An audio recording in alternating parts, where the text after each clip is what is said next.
Bienvenidas y bienvenidos a Gente Ve Opiniones. Es un gusto, es un placer que nos acompañe. Antes de presentar a nuestro invitado y pasar a lo que es Gente Ve Opiniones, me dicen que hay un enlace telefónico con Denis Córdoba desde el Centro Internacional de Ferias y Convenciones CIFCO en el escrutinio final de las elecciones del pasado 4 de marzo. Denis Córdoba es el responsable electoral departamental de Zacatecoluca por el FMLN. Adelante, Denis, con la información. Y de hecho la firma sí, el de Arena lo firmó. Adelante, Denis, estamos escuchándote. Ahorita me están llamando para un enlace. Sí, ya estamos listos. Adelante, Denis. Bueno, va a estar a las 7:30. Ay, parece que no nos escucha. Bueno, saludamos a César Villalona, economista, invitado, parte del staff de Gente Ve para aclararnos sobre la economía. Bienvenido, César, buenas noches. Buenas noches, María Teresa. Vamos en algún momento, César, a establecer esta comunicación con Denis Córdoba desde la feria, así que si hay que interrumpir, pues lo haremos. Pero bueno, queremos hablar sobre la situación económica de El Salvador, sobre todo el tema de la inversión, los ingresos. ¿Cómo se está comportando en este momento, César, la inversión privada en lo que va del año 2018 y qué relación tiene con el consumo de la población? Es decir, ¿está aumentando el consumo, está bajando? Si nos puedes explicar. Sí, bueno, la inversión privada está registrando un aumento. Hay algunas variables que se utilizan para ver si hay más inversión privada o hay menos inversión privada. Te voy a interrumpir. Sí. Vale. Sí. Hoy sí, tenemos la llamada con Denis Córdoba. Adelante, Denis. No. Adelante con la llamada. Hola, buenas noches. Buenas noches, adelante.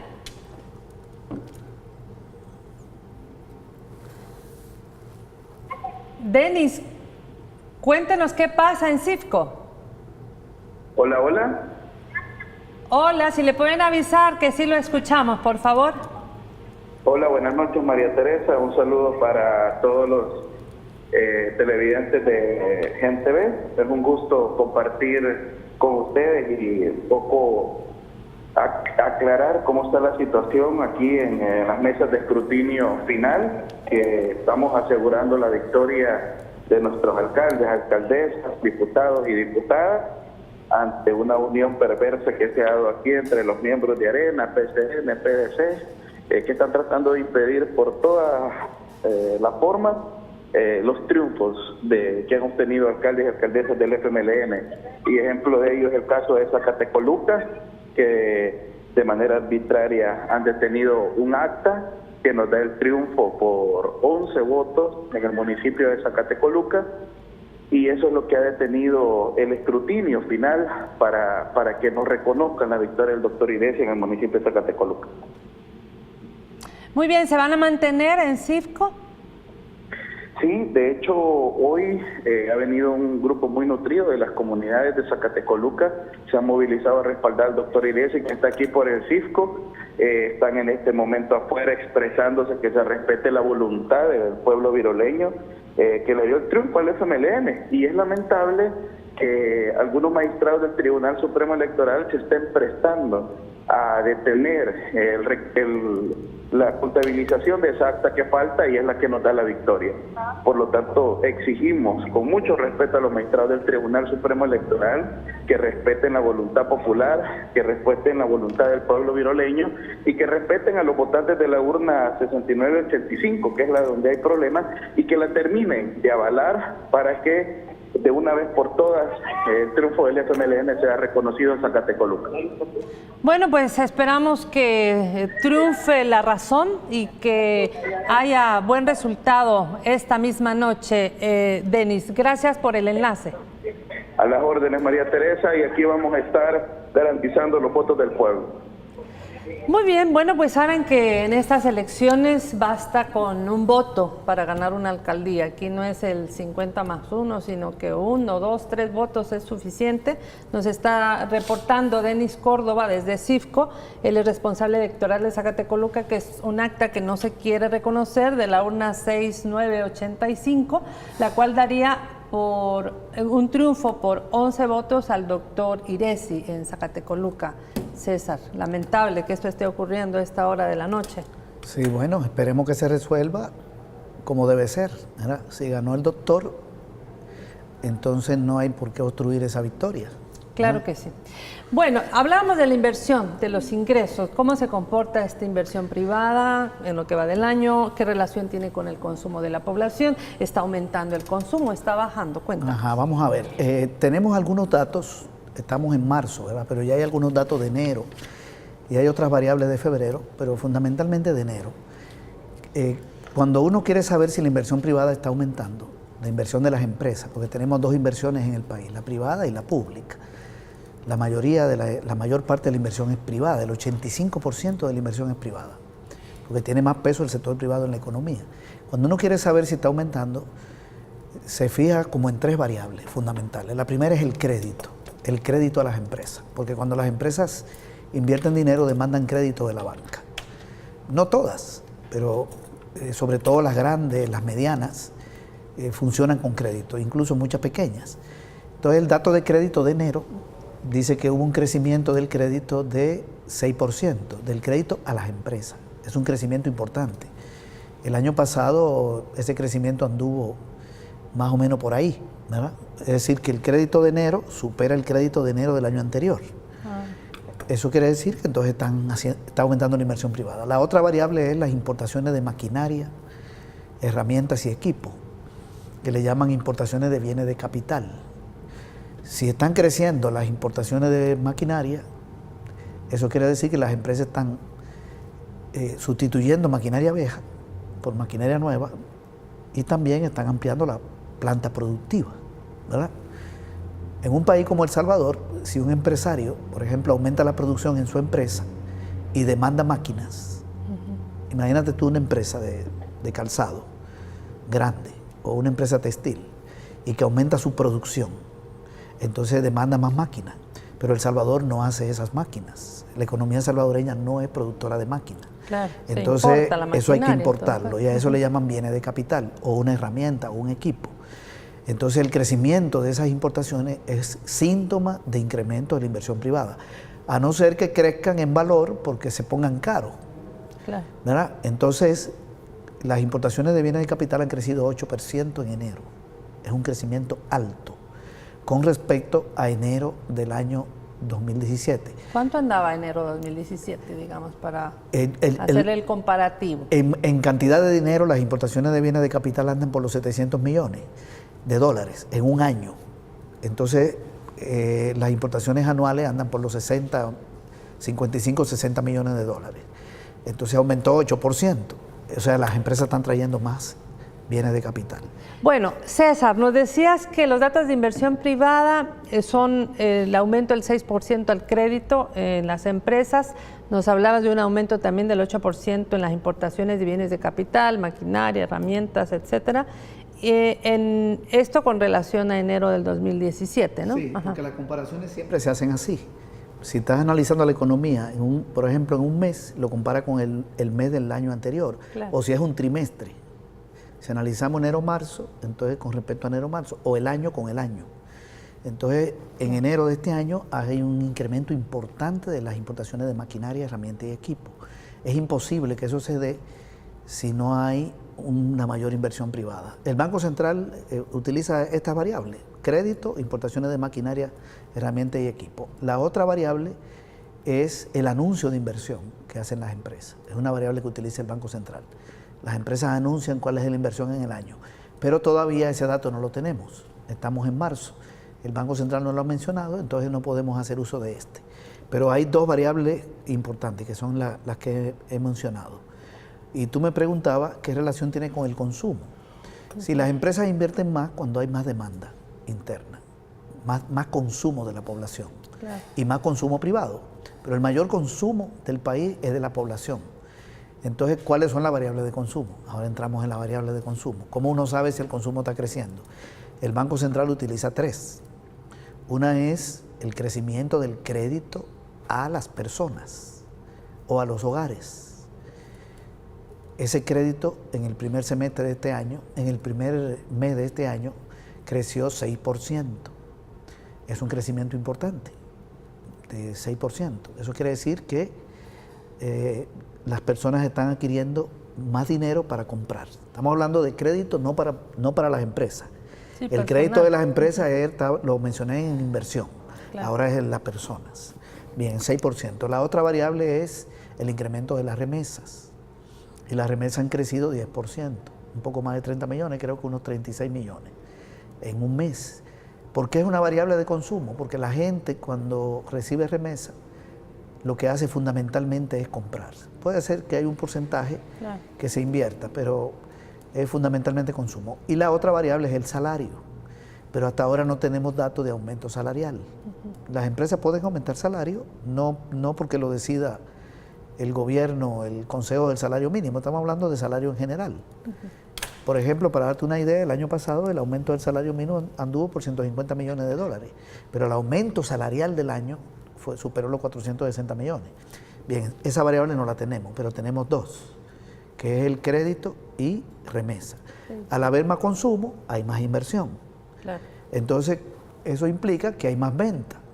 Fíjate cómo se va engarzando, porque esto es como si fuera el cuerpo Digamos humano. que este impacto positivo, bueno, valga la redundancia, impacta la inversión en el crecimiento económico y también será que en el empleo. Correcto. Entonces, fíjate, aumenta el consumo. Las empresas entonces invierten más, aumentan las ventas. El incremento de las ventas significa que aumentó la producción. Todavía no tenemos datos de evolución de la producción. Es muy temprano. Vamos a conocer posiblemente en abril ya el dato de los primeros meses. Pero si hay más inversión y hay más venta, hay más consumo, más inversión y más venta, se está produciendo más. Claro. Pero hay dos variables que puedo utilizar para demostrar que está aumentando la producción y las ventas. Hay dos. Una es el incremento de los ingresos del gobierno. Cuando aumentan las ventas de las empresas, el gobierno recauda más. ¿Cómo va la recaudación del gobierno? En el primer mes creció 6% y ha crecido mucho la del IVA, que es el impuesto que le da más dinero al gobierno. De todo lo que el gobierno recauda, más o menos el 47-48% de lo da el IVA. La recaudación de IVA ha sido 9%. En esto influyen dos cosas: más consumo de la población y más venta de las empresas. Y lo otro es la amnistía fiscal que le están pidiendo a las empresas, que le están perdonando intereses a los contribuyentes para que paguen. Eso también se ha volcado porque es un crecimiento muy alto. Hace años que no teníamos un crecimiento de la recaudación de IVA de 9%. Y ha aumentado el incremento de la recaudación por la renta, creo que anda por el 7%. ¿Y la lectura cuál puede ser? ¿Que la gente está pagando el IVA o que el gobierno está haciendo que la gente realmente pague este impuesto? La gente siempre lo paga. Quien lo retiene son los empresarios. Tú no te lo puedes quitar de encima. Claro. Si a ti te llegaron remesas y tú compras, paga IVA. Digamos, un negocio formal. Lo que no se sabe es si esa empresa manda el dinero al gobierno. Hay una evasión. O sea que la recaudación podría ser mayor. Pero está creciendo la recaudación en el marco de la evasión que ya conocemos. Hay un crecimiento de la recaudación en el primer mes del año, creo que anda por el 8%. La recaudación del IVA 9.3%. Y la de las rentas anda como por 7%, pero la Sí, total del gobierno creo que 6.6. anda por 6, no recuerdo. 6.2. 6.2, es una buena recaudación. Mayor que la de enero 2017. Sí, y el IVA y la renta le dan al gobierno más o menos el 85% del dinero. Entonces esos dos impuestos son lo más importante. El otro dato que me está demostrando que la producción está aumentando es el siguiente. Una parte de la producción del país se vende adentro, va al mercado interno, estimulada por el consumo. Todavía no tenemos el dato.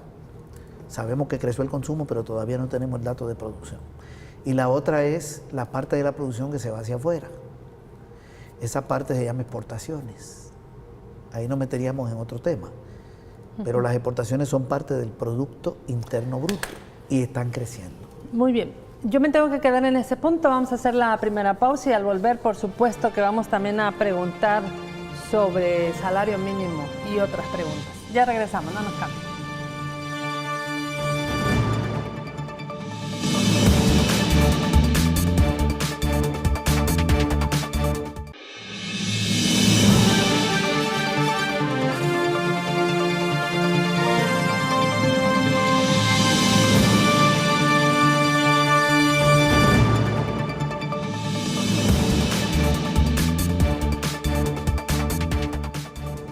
estamos hablando de cómo ha sido la inversión privada, cómo han sido los ingresos, un poco sobre cómo ha contribuido esta inversión privada en el crecimiento económico. Pero yo te tengo otra pregunta y tiene relación con el salario mínimo.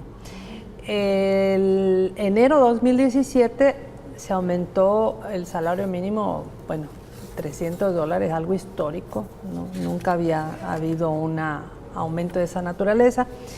Entonces mi pregunta es, ¿este aumento afectó la inversión privada? Porque la ANEP, por ejemplo, vaticinó que iba a afectarse esta inversión privada y también el Partido Arena dijeron que con el aumento casi que nos íbamos a la catástrofe. ¿Esto hizo daño? Bueno, fue totalmente al revés. Yo te voy a proporcionar unos datos del Banco Central. Vamos a ver, el año pasado la inversión privada creció, el anuncio de inversión fue de $1.735 millones. El anuncio de inversión más alto que el año anterior. Segundo, el crédito a las empresas, aquí tengo el dato, el crédito a las empresas creció 7.3. 7.3, fíjate que una tasa de crecimiento más alta de cómo va este año, el crédito privado. Y las importaciones de maquinaria, herramientas y equipos crecieron 2%. O sea, todas las variables de inversión mejoraron, el anuncio, el crédito y la maquinaria. Cuarto, la inversión extranjera, que esta es una inversión que también hay que incluirla. Este año no tenemos datos, pero el año pasado creció 5%. El dato que yo tengo aquí es que pasó de 416 millones a 436 en los 2 años. El dato es hasta septiembre del 2017, todavía no está actualizado, pero hay un crecimiento. Entonces toda la inversión creció. ¿Y cómo se refleja eso? Que el producto de economía creció 2.5%, la mayor tasa de crecimiento desde el año 2007. Creció la producción de bienes y servicios, creció la producción agropecuaria más de 3%, creció la producción industrial cerca de 3%, el sector construcción un poco más de 3%, crecieron las exportaciones más de 6%. Fue un año de crecimiento de la producción. La producción no puede crecer con caída de inversión, es imposible. Por lo tanto, el aumento del salario mínimo no afectó la inversión privada. Ahora, hay otro asunto que quiero explicar sobre esto de la inversión privada. Fíjate que todo el ingreso que se mueve en el país, dejemos fuera la remesa, el ingreso que se genera por producción interna, va a 3 manos, todo el dinero. Una parte de ese dinero lo captan los empresarios bajo la forma de ganancia. Otra parte lo capta la gente bajo la forma de salario. Por ejemplo, de todo el dinero que circuló aquí el año pasado, tú captaste una parte, que fue tu salario. Si tu salario mensual son, digamos, $1,000, entonces tú captaste en el año 12,000. Ese fue lo que te tocó de todo el ingreso nacional. Y la otra parte la que capta el gobierno, a través de los tributos. Mira lo que pasó en el 2017 con la ganancia de las empresas. Voy a comenzar con los salarios. Los salarios aumentaron en $461 millones. Es un crecimiento bueno. La masa salarial. ¿Cuánto había crecido en el 16? 288 millones. ¿Cuánto creció en el 17? 461. Es mucho. La masa salarial pasó de más de 10.300 millones a 10.800 y pico de millones. Todos los salarios, $10.000 millones. Entonces, en esto incidió el salario mínimo, pero no solo. Ahí entra, por ejemplo, el escalafón de salud, que fueron 7 millones. Hay otros salarios que no tienen que ver con el mínimo, pero el mínimo aportó como 150. Y las ganancias de las empresas, resulta que a los empresarios les fue mejor que a la población trabajadora. Mira cómo se movió la ganancia. Los empresarios se habían ganado 15.363 millones en el 16 y en el 17 se ganaron 16.382. O sea, se ganaron 1.019 millones más. Le pongo énfasis a esa cifra. La masa salarial creció en 461 millones y la ganancia creció en 1.019. O sea que en el país se concentró el ingreso. Le fue mejor le fue mejor a los empresarios, claro, que a la población trabajadora. La gente no le fue mal porque le aumentaron el salario y crecieron las remesas, pero vendieron más. Claro. Ese fue el asunto. Hubo mayor poder adquisitivo salario aumentado, ¿no? Y aumentaron las exportaciones.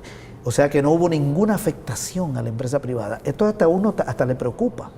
En estos días estaba yo discutiendo con un economista sobre esto, porque de todo, la relación salario-ganancia estaba así. De cada $10, 4 eran salarios y 60 y 6 eran salarios, eran ganancias. Te lo voy a poner como si fueran 100.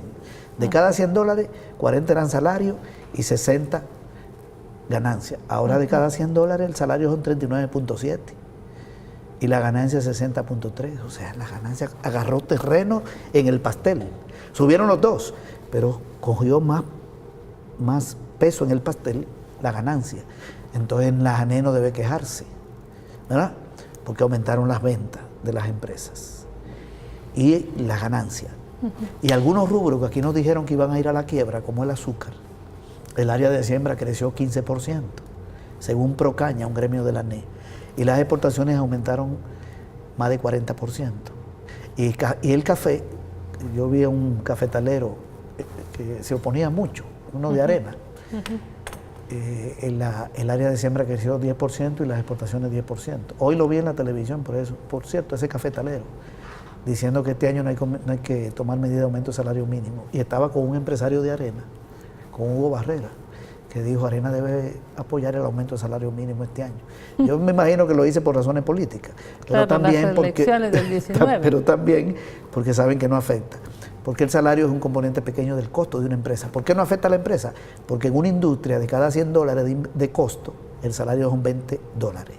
El mayor costo es la energía y la materia prima y el transporte. Es un comercio también. Nosotros sabíamos que no se iba a afectar la inversión. No hay ningún dato de una empresa quebrada.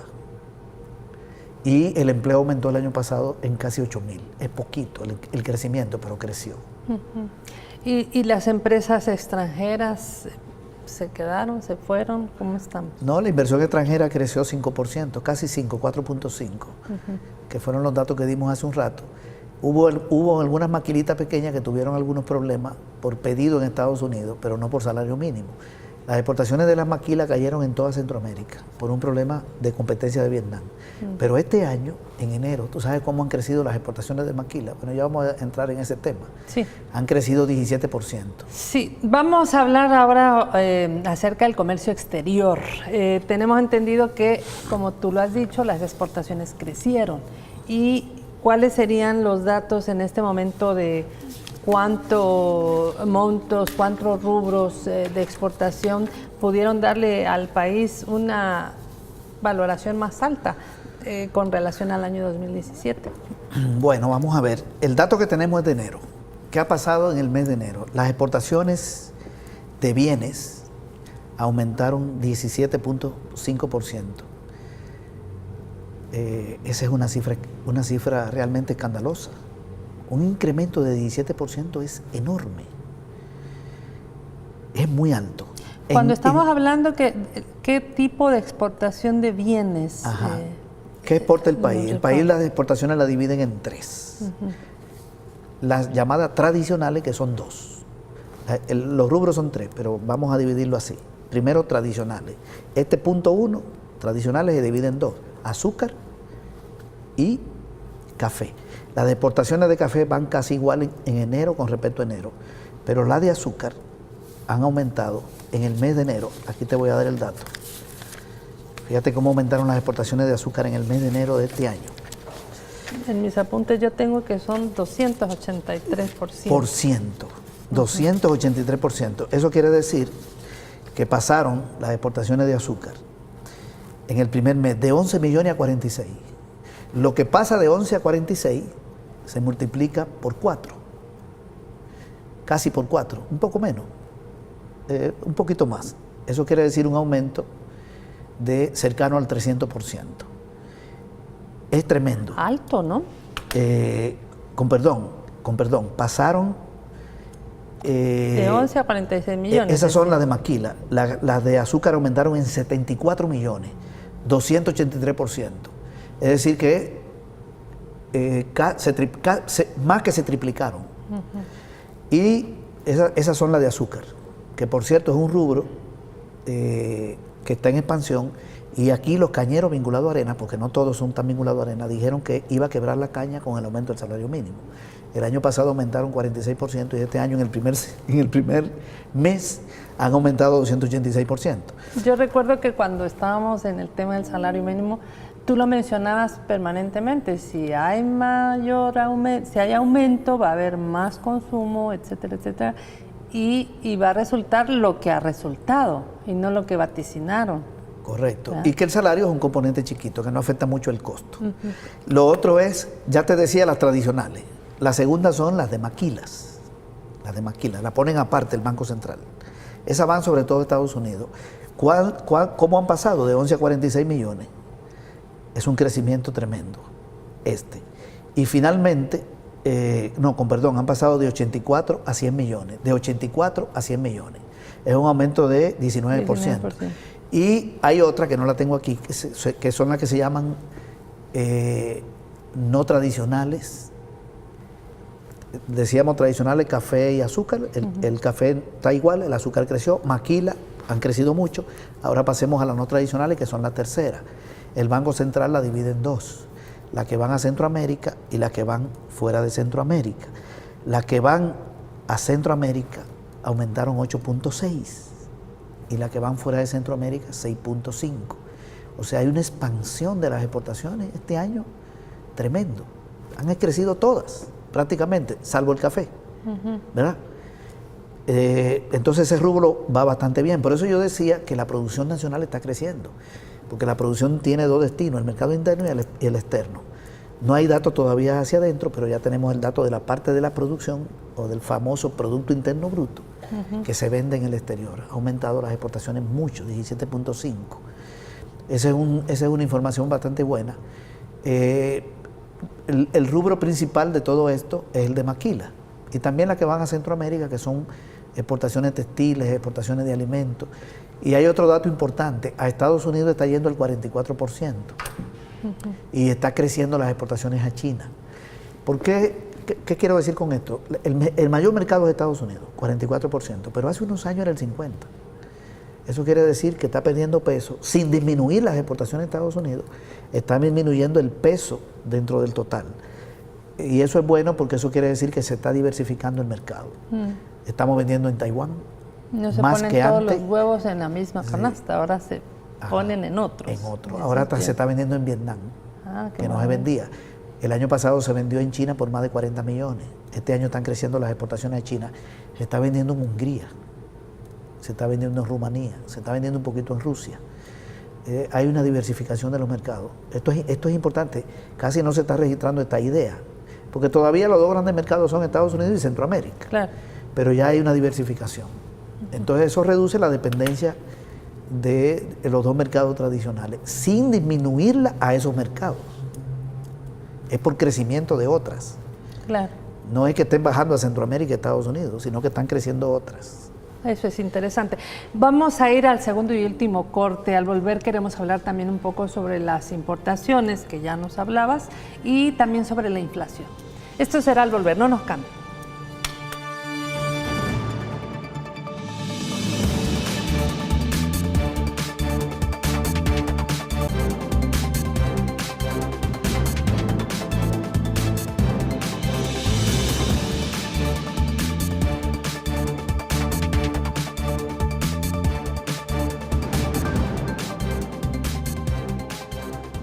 Conversamos con César Villalona. Cuando uno ve otro medio, lee otros periódicos que dice que la economía de este país es catastrófica, y de repente platicamos contigo y nos traes datos, cifras del Banco Central de Reserva, que es el Banco Nacional, que tiene el registro real, pues ya uno como que dice, y es cierto, y uno lo mira. Digamos, no sé si a usted le pasó, pero fin de año, todos los centros comerciales y los balnearios y todo eso estaba lleno. Entonces, una economía, supongo yo, deprimida no te permite que la gente salga, que ande, que compra, que consume, etcétera. Pero bueno, la inflación, ¿cómo se está comportando los precios, César? ¿Es una inflación estable la del país? ¿Es alta, es baja? Cuéntanos. Sí, la inflación es el alza del precio de 200, se mide a partir de cómo evolucionan los precios de 238 bienes y servicios, si suben o bajan. Entonces hay inflación cuando suben.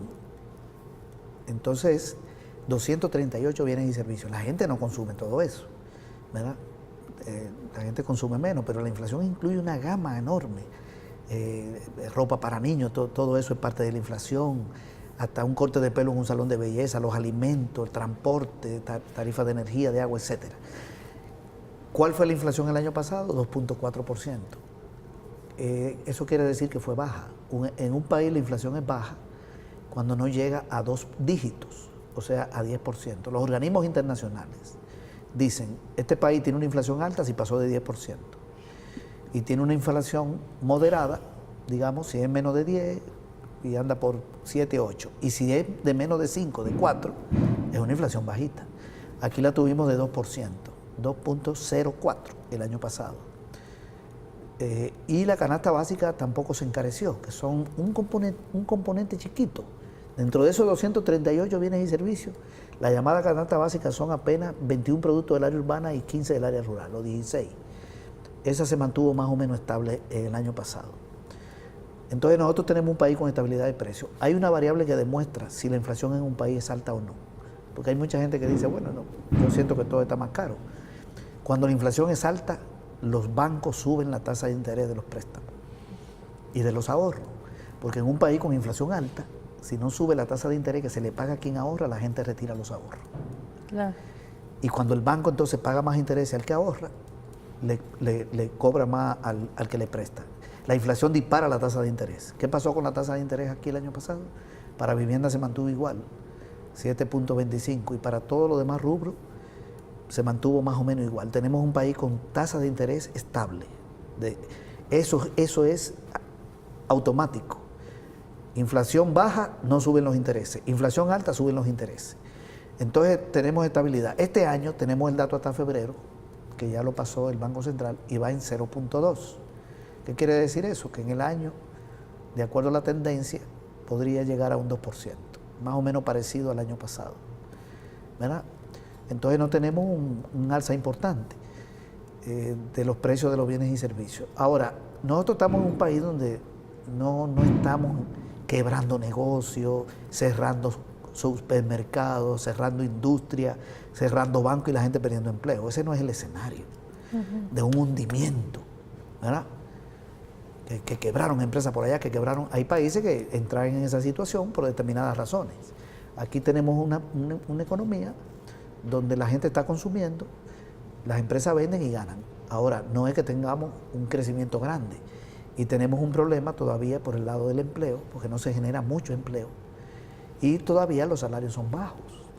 Entonces hay mucha gente que te puede decir, bueno, sí, dicen que la inflación no es alta, pero a mí el dinero no me alcanza porque los salarios siguen siendo bajos, porque tenemos todavía mucha concentración del ingreso. Tenemos los salarios mínimos más bajos de Centroamérica, todavía, después de Nicaragua, todavía son más bajos que en Honduras, que en Costa Rica y que en Nicaragua y que en Guatemala.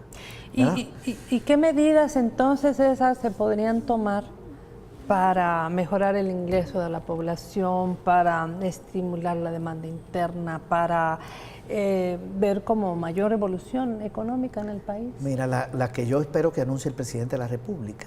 Digo que espero que anuncie porque en su declaración pública habló de la revisión de la tarifa de energía, de la tarifa de agua.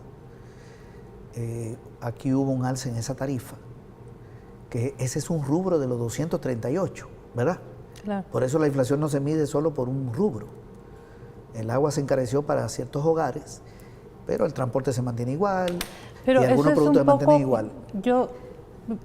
Perdona que te interrumpa, pero en relación a la tarifa de agua, yo veo que hay gente que paga bien alta la tarifa, que es una zona de menor ingreso, y otra gente que tiene mayor ingreso y la tarifa es muy baja. Ahí hay como algo que no pega, o será que el consumo es mucho más alto.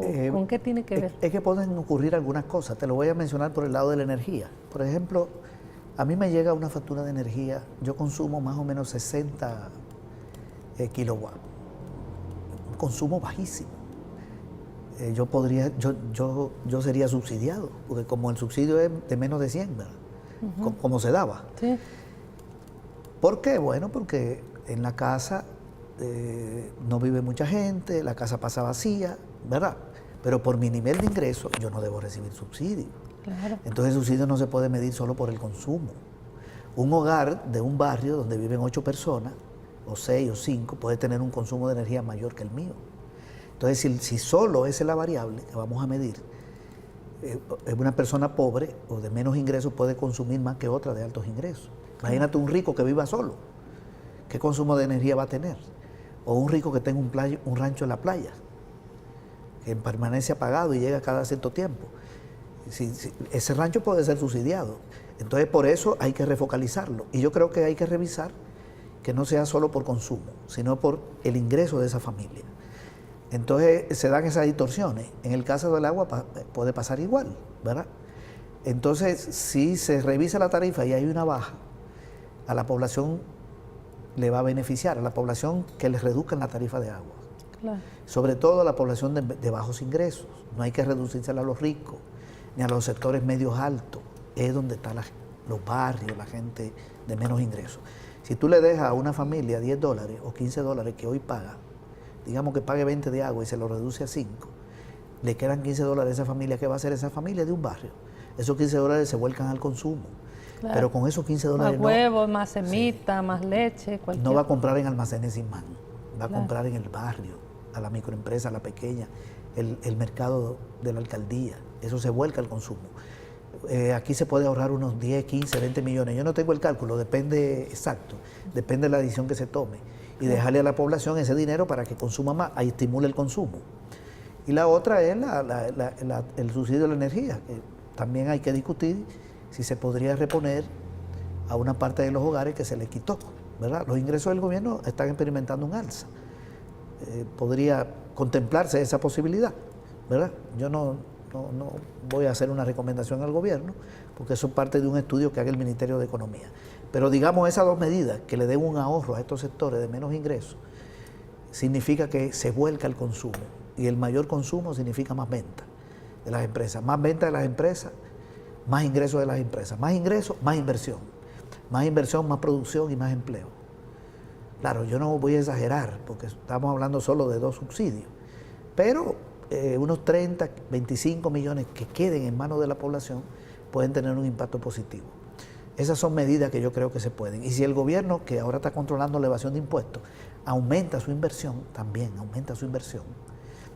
la economía crece más. Y yo le haría un llamado a Arena, a los diputados de Arena, antes de que abandonen, salgan ahora y vengan a la otra bancada, a que den los votos por el préstamo para salud de 170 millones. Imagínate el Ministerio de Salud con 170 millones de dólares construyendo un hospital de tercer nivel y uno de segundo nivel y más unidades de salud. Eso genera más demanda interna, porque el gobierno, ¿qué va a demandar para hacer un hospital? Tiene que demandar, bueno, contrata una empresa, hay que comprar varillas, cemento, hay que contratar mano de obra. Fíjate que la industria de la construcción, cuando crece, jala 43 ramas económicas de las 45 que tiene el país. Jala. Claro. O sea que una inversión en salud no es solo para mejorar la salud, sino que también impacta en otras variables. El préstamo para la PNC, para construir 8 delegaciones. Están parados 100 millones, eso, ¿verdad? Bueno, hay un montón de préstamos parados, pero bueno, eso depende de la voluntad de un partido de oposición. De un partido, porque los otros no han estado en contra, pero como Arena tiene 35 diputados y diputadas, al no dar los votos, bloquea la inversión pública, que es importante también para el crecimiento de la demanda interna y el crecimiento de la población. Cuando el Estado invierte más, a los empresarios les va bien. Cuando el Estado construye una carretera, contrata constructoras privadas. Y las constructoras privadas compran cemento. A Cemento César le va bien. Y compran varilla y le va bien a las otras empresas y se genera un efecto en cadena. Arena está obstruyendo las posibilidades de negocio de la empresa privada. Por eso Arena no es un partido que representa al empresariado. Arena es un partido que representa al grupo oligárquico. En un país donde hay más de 200.000 empresas, Arena representa los intereses de 800. Esa es la verdad, que son las grandes, no las micro, las pequeñas, que quieren vender más. Entonces, si al pobre tú le das un subsidio, compren la micro, compren la tienda. Claro, Por lo eso entiendo. nosotros decíamos que el aumento del salario mínimo no iba a llevar a ninguna quiebra a pequeña empresa, porque la gente con ese salario iba a comprar ahí. Todo lo contrario.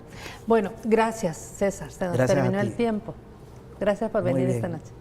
Bueno, y sobre todo gracias a usted. Saludamos a la fiel audiencia que tenemos en Estados Unidos, en otras partes, por supuesto, del globo terráqueo, que nos escriben, que nos sintonizan. Y el día de mañana, a las 7 de la mañana, esta entrevista, si usted llegó tarde, la puede volver a ver. Y a las 7 de la noche le invitamos a una nueva, siempre aquí por Gente Ve y Gente Ve Opiniones. Buenas noches.